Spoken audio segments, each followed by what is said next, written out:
Bonjour, je suis de retour. Moi, le grand, l'unique, le puissant. Vas-y, vide ton sac. C'est moi, Ruben. Mais comme vous l'avez constaté, pas de générique santé. Donc, pas de quoi de neuf docteur.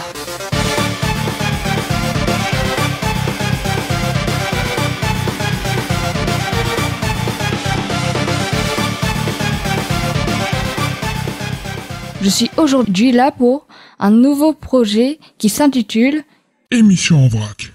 Et aujourd'hui, je vais plus précisément parler de la SCP Foundation. Ou Fondation SCP en français.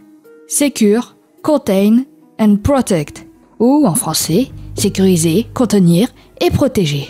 Le sigle marche aussi bien en français qu'en anglais. La Fondation SCP est une organisation responsable du confinement d'objets, d'entités, ou encore de lieux dérogeant aux lois de la nature, nommés des SCP. Le sigle SCP signifie Secure, Contain and Protect, littéralement, sécuriser, contenir et protéger. Bon, en bref, la Fondation SCP est une société où l'on a décidé de confiner des créatures inhumaines et encore indéterminées par l'homme. Mais rassurez-vous, c'est un projet autour de travaux de fiction. Et les créatures que vous rencontrerez dans l'univers tentaculaire de SCP, même si très réalistes, ne sont que le fruit de l'imagination de leurs créateurs. La SCP Foundation est un projet international et il existe des SCP en français, en anglais, en coréen, russe, chinois. La totale. Ils sont bien sûr traduits majoritairement en anglais. Merci Google Trad. C'est une occupation qui fait appel à la créativité de chacun des contributeurs. Allez, je vous explique tout ça. Commençons par le commencement. Au commencement, il y avait des objets, des endroits, des personnes difficiles à qualifier et à cerner pour l'humanité. Mais ils étaient bel et bien présents, du moins dans l'imaginaire des créateurs. Pour s'y retrouver dans ce joyeux bazar, on leur a attribué une classe. En français, ils sont classés selon leur dangerosité et on leur attribue une couleur. Les classes de SCP. Tu vas copier-coller? Je fais ce que je veux d'abord. Et t'es qui en fait? Un personnage secondaire, pourquoi? Et mince. On va vivre de super aventures.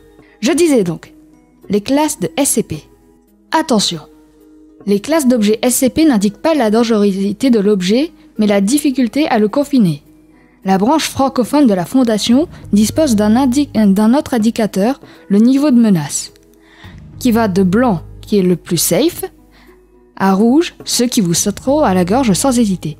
Il y a aussi le niveau le plus dangereux, le niveau noir. L'objet peut causer des dégâts sur une échelle globale, voire plus.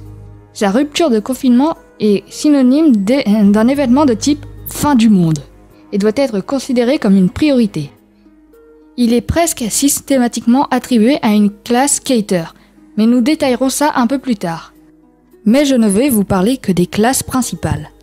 La classe sûre. Les objets de classe sûre sont les mieux comprises et les moins difficiles pour être confinés. Sans aucun risque, de façon permanente, elles sont dotées de propriétés qui ne s'activent qu'en réponse à une action extérieure intentionnelle. Il y en a même qui, au lieu de vous sauter à la gorge, vous veulent du bien. Mais attention, un objet de classe sûre n'est toutefois pas nécessairement inoffensif, et le manipuler ou entrer en contact avec lui sans respecter les procédures en vigueur peut s'avérer dangereux. La classe Euclide.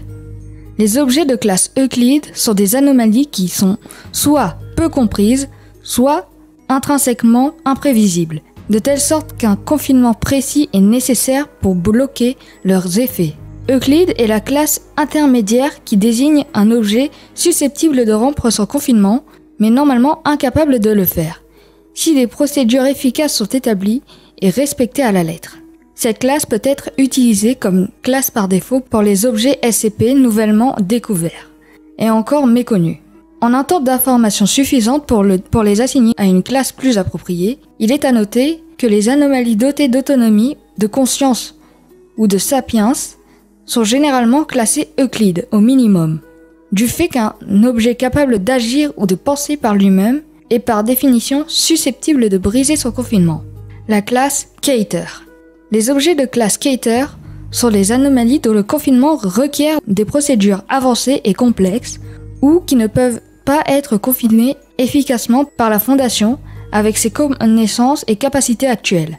Ces anomalies sont généralement considérées comme les plus problématiques du fait du danger qu'elles peuvent représenter, soit pour la vie d'êtres vivants, soit pour le maintien du secret autour du monde anormal.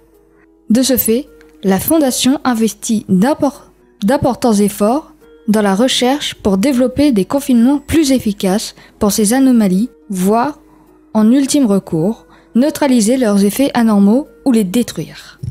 Et enfin, la classe Thomiel. Les objets de classe Thomiel sont les anomalies hautement secrètes et extrêmement rares, qui sont utilisées par la Fondation pour confiner ou contrer les effets d'autres anomalies, qu'il serait très difficile ou impossible de confiner autrement. Il y a d'autres classes, mais je ne vais pas en parler aujourd'hui, mais on n'a pas vraiment le temps. Mais au moins, vous pouvez vous faire une idée des principales classes qui existent. Je vais plutôt vous présenter un exemple de SCP, le SCP-173. Il est moche. Il te ressemble? Ce SCP fait partie de la classe Euclide. En voici les procédures de confinement spécial. L'objet SCP-173 doit être conservé dans un conteneur verrouillé en toutes circonstances. Lorsque des membres du personnel doivent entrer dans la chambre de confinement de SCP-173, ils doivent systématiquement être un minimum de 3 personnes et la porte doit être immédiatement reverrouillée derrière eux. 2 personnes doivent maintenir un contact visuel direct avec SCP-173 en toutes circonstances, et ce jusqu'à ce que tous les membres du personnel aient quitté et reverrouillé le conteneur. Et voici son histoire. Transféré au site 19 en 1993, d'origine inconnue jusqu'à présent, il est constitué de barres d'armature et de béton, comportant des traces de peinture aérosol de marque Krylon. SCP-173 est animé et extrêmement hostile. L'objet ne peut pas bouger tant qu'il se trouve dans un champ visuel direct. Il est impératif que le contact visuel avec SCP-173 ne soit pas interrompu. Les membres du personnel assignés à entrer dans le conteneur sont chargés de s'alerter mutuellement avant de cligner des yeux. L'objet attaque en brisant le cou de ses victimes à la base du crâne ou par strangulation. Dans le cas d'une attaque, le personnel doit respecter les procédures de confinement de classe 4 concernant les objets dangereux. Le personnel a rapporté avoir entendu des bruits de grattement provenant de l'intérieur du conteneur lorsque personne n'est présent à l'intérieur. Ceci est considéré comme normal et toute modification de ce comportement doit être signalée au superviseur de la LGED. La salle doit être nettoyée selon une fréquence bi-hebdomadaire. En gros, c'est une statue qui bouge quand on ne la regarde pas. Bon, je viens de vous raconter les bases. Eh bien, c'est la fin de cette émission. On se retrouve bientôt pour un nouveau numéro de Quoi de neuf, docteur? Quoi, c'est juste une vieille habitude. Vas-y, recommence. On se retrouve bientôt pour un nouveau numéro d'Émission en vrac. Ah voilà quand tu veux.